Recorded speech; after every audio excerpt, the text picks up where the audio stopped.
വഴി അറിയോ? ഇല്ല. ഇല്ലെന്ന് എനിക്കറിയാം, അതുവരെ പറഞ്ഞ. Hi guys, welcome back to my channel. ഈ കാണുന്നതാണ് എൻ്റെ സ്ഥലം, അതായത് ഞാൻ ജനിച്ചു വളർന്ന എൻ്റെ നാട്. എന്തു ഭംഗിയല്ലേ കാണാൻ. സത്യം പറഞ്ഞാൽ ഇതൊക്കെ കാണുമ്പോൾ ഇവിടെ നിന്ന് മാറണ്ടായിരുന്നു എന്ന് തോന്നുന്നു. ഇപ്പം ഞങ്ങൾ പോകുന്നത് എൻ്റെ നീസിൻ്റെ ഒരു കൊലാബ് ഫോട്ടോഷൂട്ട് എടുക്കാനാണ്. അപ്പോൾ ടിപ്പുവിൻ്റെ കോട്ടയിലാണ് ഫോട്ടോഷൂട്ട് നടത്തുന്നത്. ഞാനൊരു 22 വർഷത്തോളം ഇവിടെ താമസിച്ചിട്ടുണ്ട് എങ്കിലും ഈ കോട്ടയ്ക്കകത്തേക്ക് ആദ്യമായിട്ടാണ് പോകാൻ പോകുന്നത്. കോട്ടയ്ക്ക് ചുറ്റുമുള്ള ഈ കിടങ്ങിൽ നിറയെ മുതലകൾ ഉണ്ടായിരുന്നു എന്നൊക്കെ പറഞ്ഞു കേട്ടിട്ടുണ്ട്. പക്ഷേ നമുക്ക് അവിടെ കാണാൻ പറ്റിയത് കുറേ മീനുകളും ആമകളും മാത്രമാണ്. എന്തൊരു ഭംഗിയാണ് ഈ സ്ഥലം കാണാൻ. ഞാൻ സത്യം പറഞ്ഞാൽ ഇത്രയും ഭംഗി ഉണ്ടാവുമെന്ന് വിചാരിച്ചേയില്ല. Full and full greenery. കോട്ട എന്നൊക്കെ പറഞ്ഞപ്പോൾ ഞാൻ ഇതിൻ്റെ പുറത്തു കൂടിയാണ് കണ്ടിട്ടുള്ളത്. അപ്പം ഞാൻ വിചാരിച്ചു ഇതിനകത്തൊക്കെ ഇങ്ങനെ വരണ്ട് കിടക്കുന്ന സ്ഥലമായിരിക്കുന്നൊക്കെയാണ് ഞാൻ കുഞ്ഞുനാളിൽ വിചാരിച്ചുകൊണ്ടിരുന്നത്. ഇപ്പോഴല്ലേ മനസ്സിലായി ഇത്രയും നല്ല ഭംഗിയുള്ള സ്ഥലമാണെന്ന്.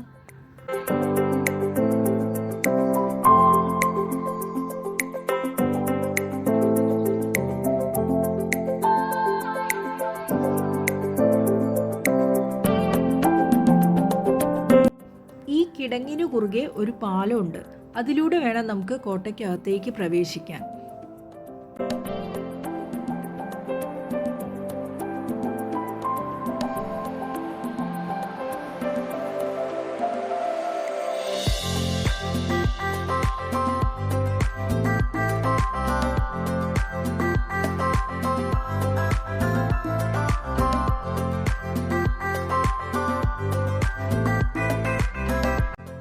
കോട്ടയ്ക്കകത്ത് ഒരു ഹനുമാൻ ക്ഷേത്രമുണ്ട്.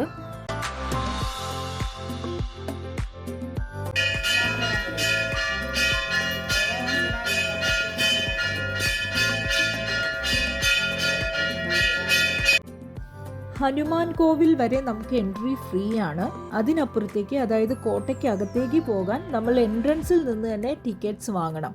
കാരണം ഇവിടെ ടിക്കറ്റ്സ് ചെക്ക് ചെയ്യാനായിട്ട് ആളുണ്ട്.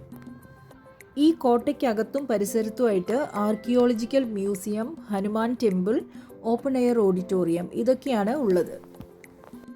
വളരെ പുരാതനമായ കെട്ടിടങ്ങളായതുകൊണ്ട് തന്നെ ഇതിൽ പലതും ഇടിഞ്ഞു പൊളിഞ്ഞ് വീഴാൻ റെഡിയായിട്ട് നിൽക്കുന്ന പോലെ തോന്നും.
ഞാൻ ഈ സ്റ്റെപ്പെല്ലാം കയറി കോട്ടയുടെ മുകളിലേക്ക് വന്നിരിക്കുകയാണ്. അപ്പോൾ ഇതിൻ്റെ മുകളിൽ നിന്നുള്ള വ്യൂ എങ്ങനെയാണ്, ആ താഴെയുള്ള കിടങ്ങും മറ്റും എങ്ങനെ കാണുന്നു എന്ന് അറിയാൻ വേണ്ടിയിട്ടാണ് ഞാനിവിടെ വന്നത്.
ഫോട്ടോഷൂട്ടെല്ലാം കഴിഞ്ഞ് ഞങ്ങളിപ്പോൾ വീട്ടിലേക്ക് തിരിച്ചു പോവുകയാണ്.